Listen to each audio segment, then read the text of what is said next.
Hello বন্ধুরা, এখন আমরা এই দেখো ব্যবসা করে বাড়িতে আসলাম। এসে সব জিনিসপত্র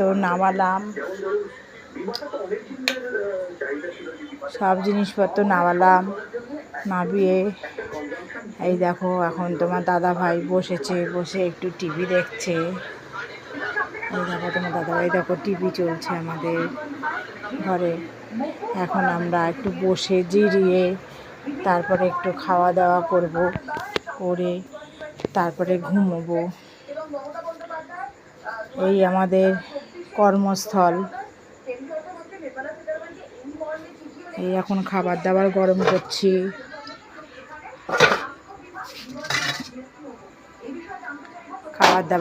করছি। বন্ধুরা, এই এখন খাবো দাবো আমরা। এত রাত্রে আমরা আসি ব্যবসা করে। তোমরা দেখো। ঠিক আছে বন্ধুরা, এখন তাহলে ভিডিও এই পর্যন্তই।